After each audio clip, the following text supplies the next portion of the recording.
it's important that people are settled properly, important for the refugees and important for the communities in which they want to settle in. So we've seen the private sponsorship work very well. The concern about bringing in too many people under government sponsorship is an overload of government services.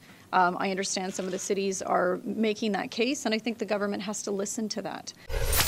That was Conservative leader RONA AMBROSE reacting to the mess that the refugee situation has become. The latest news from CBC. This is not from me, people. This is from the Canadian Broadcasting Corporation, the state broadcaster. They're speaking of refugees in Toronto that say they want to go back to Jordan. They want to go back to Lebanon. They don't think they're getting the services and the help that they need here. This coming after Ottawa, Halifax, Vancouver all said, hold on, things are going too fast, you've got to slow it down a little bit.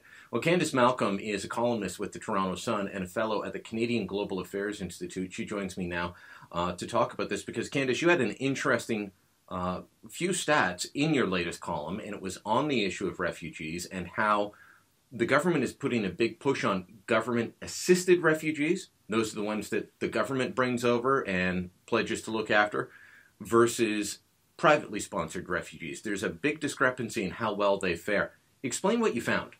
Yeah, sure, Brian. So as we know, Justin Trudeau prefers to do things through the government. He prefers the federal government to lead. Under the Harper regime, what we saw was a transition away from the government-sponsored refugees, the ones that come here and have to rely on government contracts and services to get housed, to go through integration and language training, when compared to the parallel private system that you mentioned, where churches and charities or individual families band together and they raise money and pay for the refugees to go through all the integration transition programming. So when it comes to housing, language training, it's all done sort of at the community level by individuals. And the research that I found through government research and also a York University study is that these private refugees fare much better. They integrate better economically. They're quicker to get jobs. They actually have a higher employment rate than the Canadian average. And even when you look 3 to 5 years out, they rely on government welfare services a lot less than the government-sponsored refugees. So you have these two parallel systems, and under Trudeau, he has a preference for these government-sponsored refugees. About 2/3 of the Syrian refugees coming over are in this government-sponsored category, even though we know, Brian, that the privately sponsored refugees do better in Canada. So it's perplexing, and now we see these huge jams, these logs that the government programs are they can't take anymore. They're already over capacity, and then you have the private people waiting in line and hoping to be able to sponsor people, but they're not. They're waiting. So. And what we're seeing is people housed, or warehoused is probably the better term, in hotels. In Vancouver, when they called for their pause, they said they had people that had been living in hotels for almost a month that hadn't moved out yet because the temporary housing just wasn't there. They couldn't find the housing within the community. Same thing in Ottawa. You've got to be able to have people that process them. When you use a community group, or a privately sponsored refugee, it's a church or a community group, or a group of five individuals or 5 families come together and promise to support the refugee family. It only makes sense that they would integrate quicker. They've got a built-in support network, a group of people that said, we will look after you, we will help integrate you, we'll show you what Canada's all about, rather than waiting on the bureaucrat coming around. It doesn't matter how big the bureaucrat's heart is, it's just their job and there's not as many. Exactly, and that's so key. You know, with a bureaucrat, at the end of the day, their job is done, they go home. Whereas if a group of people, of individuals, or a church, if they decide that they're going to bring in a refugee, you know, it's a commitment, it's an entire community. And like you said, those kind of connections go a long way to helping to integrate. Language is very key when it comes to integration. And so if you're interacting more, if you're already joining into a community, you're going to learn the language a little faster, a little easier through those normal everyday interactions. And that's a big part. Plus, you're tapped into a bigger network that can help you find a job, help your kids figure out what schools they need to go to, and learn all those kind of little things that it takes to help integrate someone. So it's not surprising that if you come from a refugee camp in Jordan and you end up at a hotel in Vancouver, you're not really interacting, you're not starting that path towards integration. It's not really surprising that they're going to be unhappy when they get here, which is not what we want as Canadian society. We don't want these people to get here and feel bitter and feel that they're not being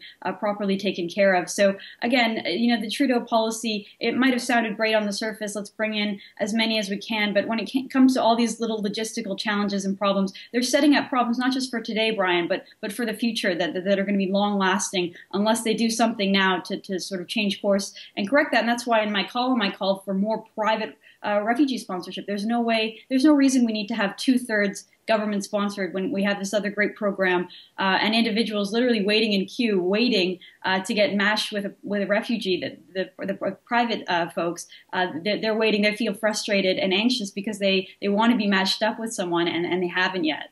I'll tell you, you mentioned long term, and Candice, one of the things that I'm fearful of, and I can see it happening locally in Ottawa, I'm not sure it's likely happening in Toronto, in Montreal, in Vancouver, is that just to be able to house so many of the government-assisted refugees, they're looking at apartment buildings or townhouse complexes in less than desirable neighborhoods. Neighborhoods that are, maybe they've got affordable rent, but part of the reason they have affordable rent is there's a lot of socioeconomic issues, including crime in those regions.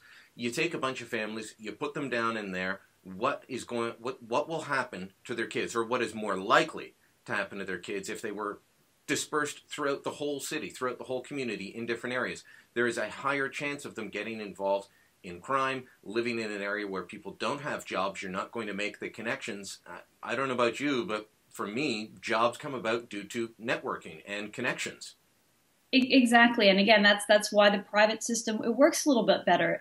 You have a family, and maybe they're going and living in a basement suite of the person who actually sponsored them, and they're helping them. They're holding their hand and helping them throughout the integration process. Whether it's making sure that their kids are getting involved in school, meeting other people their age that they can interact with, and not sort of putting them off in these isolated economic ghettos.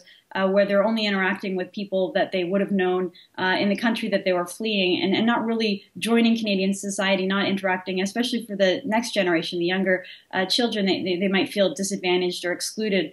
And we have seen this with other communities. We've seen it in Canada and the U.S. Struggles with these situations where refugees don't fully integrated. It's already the most disadvantaged economic group compared to other immigrants. And when you talk about putting them off in an isolated area of the city and not integrating, it's problematic. And again, that goes back to the distinction between the private program and the government-sponsored program. When it comes to the private-sponsored program, there's no set area that they go to. They just go to wherever the community is, the church, the family. And I think that goes a long way. That the statistics certainly show that these are the folks that integrate the best. And, I think Canadians really do want to help. We all saw the situation unfolding in Syria. Everyone wanted to help in some way or another, and instead of having the federal government lead a program that's not really working, that's producing these bad results, I say let Canadians show their generosity and let them do the hard work of integrating and welcome these people.